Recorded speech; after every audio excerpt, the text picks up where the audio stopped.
I identify as a poet. I identify as a community member. I am still working on identifying as a leader, but I think that's something that I'm supposed to be. I'm just someone who wants to absorb humanity in all its different ways.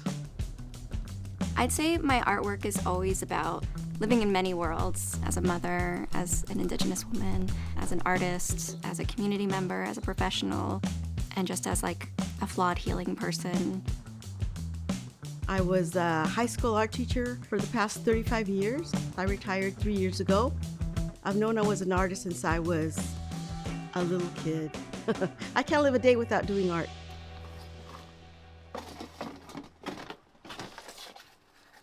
So I started this kind of healing project for myself. It's a series of landscape-inspired watercolors and textural paintings paired with poetry and created outdoors. I'm not painting flowers or like nice things to look at. I'm painting things that are like sometimes painful, but there's also like beauty in pain and beauty in flaws and beauty in healing. I started writing when I was very young to make things make sense for myself. And that was when I knew that there was something about me in writing that I needed to keep doing. And I just kind of got addicted to it. It's hard to imagine that I'm more than just a single flower blooming on a spotlit stage. I am thousands of buds in a field of revival, of spring and summer, sometimes fall and always winter, to make sure that we all get our flowers.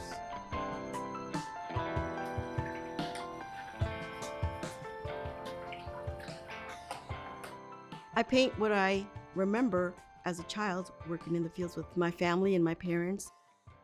We were born all over the United States. So I was born during the potato harvest in Idaho. My youngest sister was born during the strawberries. My two brothers were born in Michigan doing cranberries. Those were really happy times for us.